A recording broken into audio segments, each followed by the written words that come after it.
Good morning, class.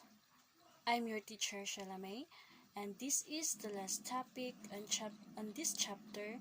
This is our objectives. At the end of the discussion, the students can first identify the different strategies of counseling gifted students. Second, understand the significance of counseling, and last, apply in real-world situation. Our topic is all about family counseling. Schools for gifted students require parenting classes as part of children's acceptance into their schools. The classes set the stage for home and school collaboration and prevent some of the opposition that occurs in school. Counseling family gifted is still an area of exceptional need and challenge. High ability students tend to come from families that are cohesive, child-centered, authoritative, and in which parents engage with the parents should engage on the gifted students. One of the most important rules that family assume is a relationship with their child's school. Parents of gifted children or students do not always have the skills to advocate effectively for their children, nor the interpersonal skills to work well with school personnel.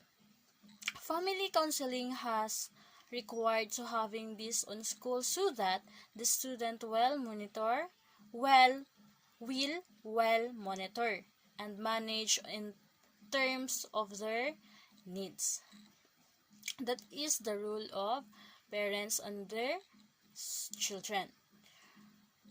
Whereas public schools aren't likely to be able to mandate parent involvement, programs for gifted students often have an advantage in attracting parents of culturally or economically disadvantaged youth be more difficult to engage. That is according to Colangelo 2006, RIM 1994, and 2006 and 2007. Family counseling can be useful. Why? Because in any family situation that causes stress, grief, anger, or conflict, it can help you and your family members understand one another better and learn coping skills to bring you together. That is the role of family on gifted students, or that is the family counseling. We need to engage on our children. This is the developing a counseling program for gifted students. Colangelo 2003 described two possible approaches to developing counseling programs for the gifted. Colangelo is an American businessman. These are the two possible approaches that he developed. First is remedial approach. Remedial approach essentially is a therapeutic model. When gifted students have problems and difficulties, a counselor is on call to help.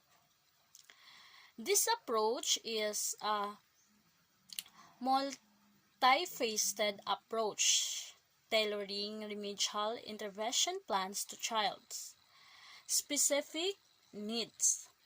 It makes use on one-on-one instruction, small group instruction, written work, verbal work, and computer-based work.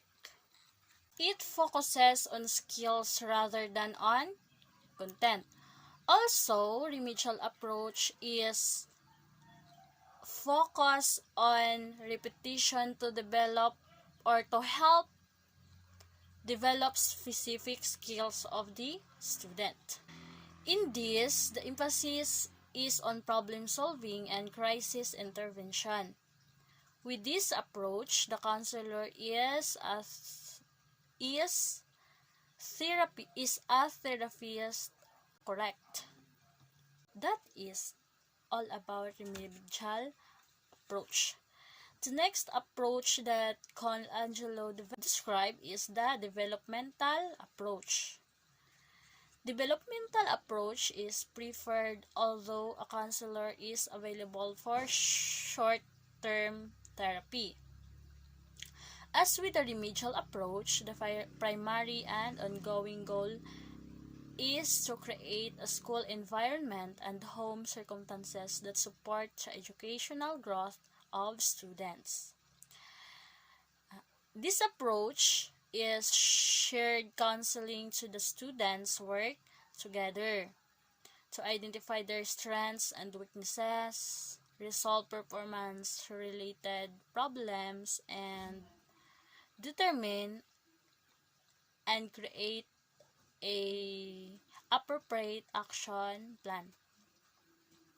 This is also strongly recommended to the student to program of activities based on the affective and cognitive needs of the younger. Also, trained counselor who are well grounded not only in counseling but also in giftedness. Yes, we need to train very well the counselors so that they can know what they did or what they will do during counseling or during encountered gifted students. This is counseling roles for administrators, teachers, counselors, and parents. First is the role of administrators. What is the role of administrator? Administrator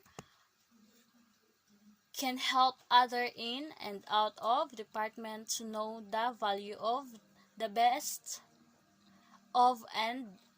practices within counseling supervision. They should have knowledge and skills to provide leadership. Yes, as administrator, you need have too much knowledge and skills on how to become a leader. Because if you have knowledge and skills, you can handle very well your personnel or your personnel. The first role of administrator is learn what gifted is and what is mean. You need to learn the gifted because so that if you face them, you know what you will do. The next is recognize that the needs and problems of gifted students can be met best if specialized individuals are given responsibility and time to coordinate the process. Yes, we need to recognize their needs so that we can find the solution, applying other approaches, how to solve the problems. Next is ensure that the teachers and other personnel have received proper training. Yes, as an administrator, you need to train different proper ways on how to handle or face on how to conduct counseling.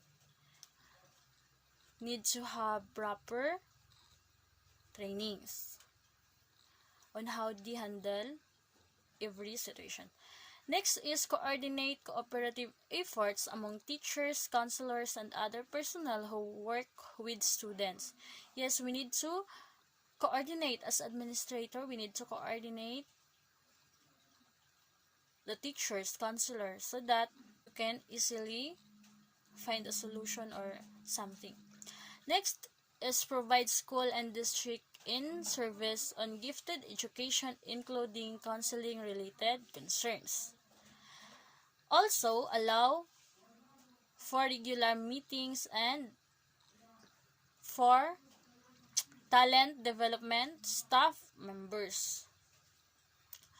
Yes, you need to allow a regular meeting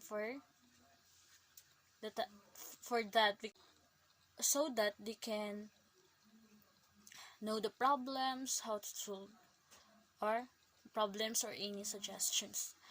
Know the educational options for gifted students. Yes, we should know the educational options for gifted students. As administrator, that is our role to know their educational option. Also, administrator will listen and respond the concerned staff members. Yes, as administrator, you need to listen what they said and so that you can analyze and respond it right away if what the concern of your staff members. For example, they encountered some problems on the students so that you can find ways on how to solve it. Also, ensure that adequate monies and earned mark to finance the program. Yes, as administrator, you need to ensure on the monies or you will earn on the program so that if there are short or something, you can find other ways. And the last rules of administrator will, yes, provide suitable facilities of the program. Yes, you need to provide suitable facilities, so that your personnel or your members will comfortable. And the next is the role of the teacher in counseling. The teacher will listen to gifted and talented students. Yes, as a teacher, we need to listen on our students so that we can find or we can think or we can contribute our thoughts and ideas or on what they want to say on us. Also, we need to know that children's talented and limits and not expect them to be gifted all the time in every subject. Yes, as a teacher, we do not need to expect more on the children's all the time, because not all the time they can think right away on what, because sometimes we can't deny the fact that sometimes there's a time that the students are not right away think. Also, make an effort to understand test data and other information in records. Also, intellectually challenge the students. Yes, we need to challenge them so that they can participate in class. We can motivate them to participate, maintain their grades, or we can motivate them, we can inspire them to study very well if we challenge on them in different activities. Also, support and stimulate students' personal interest. Yes, we need to support our students. We need to show our support on the students so that they are encouraged to study or to learn. We need to support if it is positive or good. Also, acquaint students with occupational information. Yes, we need, as a teacher, we need to give works or activities in counseling that there is a more information that what is meaning of this all about, what is the main reason of this all about or something, and etc. Also, teacher will share information about student with members of the counseling and guidance staff. And last, establish a list of resource personnel and community members. That is the teacher's role in counseling. We need to understand our students, we need to support them, so that next rule is the rule of counselor. Counselors will listen to students. Next is orient young students to counseling. We need to orient them on what we did or what is the rules on counseling. Also help children make commitment to constructive values, promote character education. Also arrange for students to make self-referrals to the guidance office. Yes, we need to, as a counselors, we need to arrange them. Also provide individual and group conferences. Yes, as a counselors, we need to provide individual and group conference, so that if yes, but this is very important, so that in individual they can learn from themselves, and in a group they can learn from others that they can apply on their self, that what they have learned from others. Also, as a counselor, we need to assist students in finding appropriate resources. For example, bibliotherapy, educational or career information. Also, as a counselor, we need to locate special service when necessary. Yes, if it is necessary. Also, we need to conduct classroom guidance activities and assist teachers in doing the same. It's like example, when I was in high school, the help our teacher in doing activities, so that they manage us on how to do the activities. They help our teacher to assist. Next is explore students' interest in relation to educational and career pursuits. Also, collect information about individual students as unique person. Yes, we need to collect information about them, so that because no one is the same, even the identical twin. So that we need to collect information as the unique person. Yes. Work with teachers, principals, and other staff to foster a better school climate for gifted and talented students.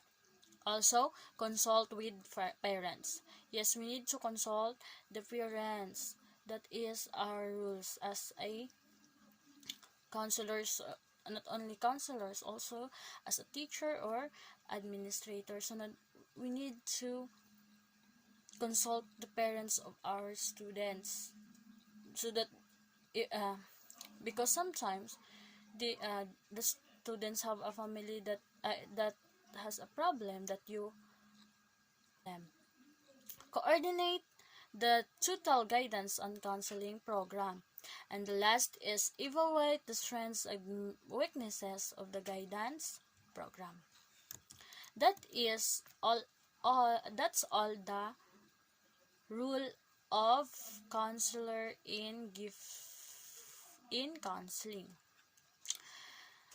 And the last is the parents rule in counseling. Yes, first is listen to the student. As a parents, we need to listen the students on what they said. Also, keep open communications with the school.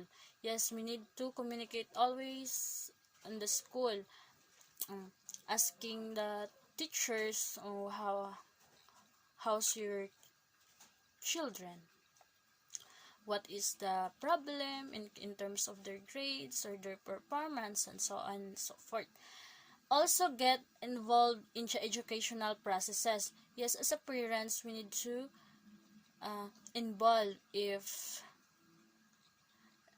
that is good or not applicable, based on your opinion.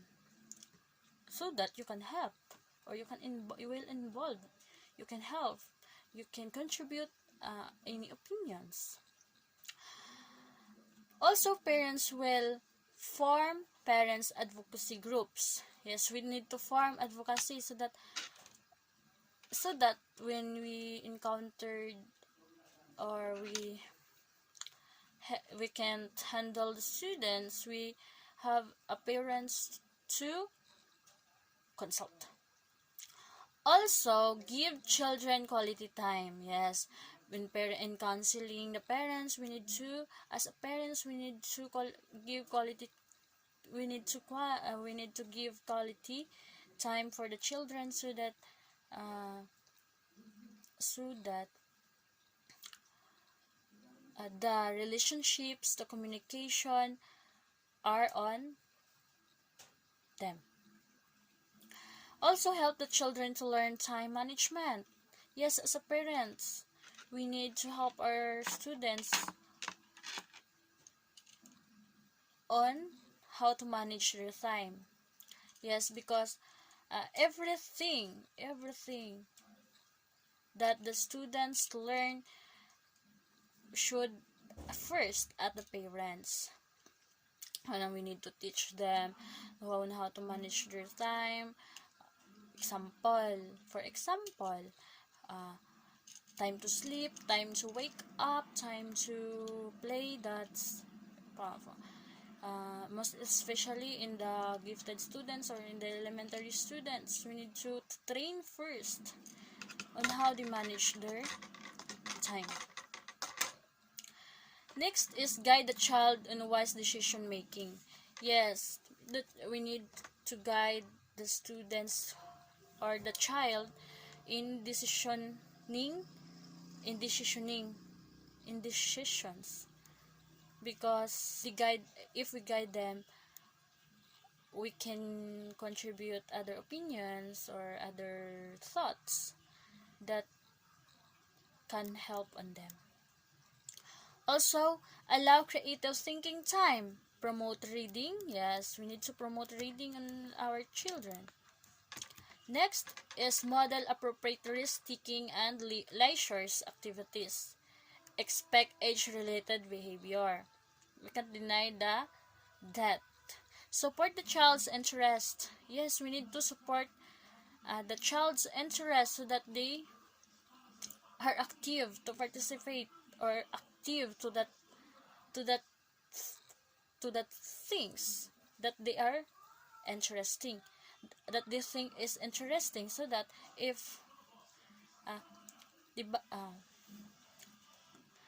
as we experienced naman, diba, if we are interested in one thing, we can learn a lot because we are active.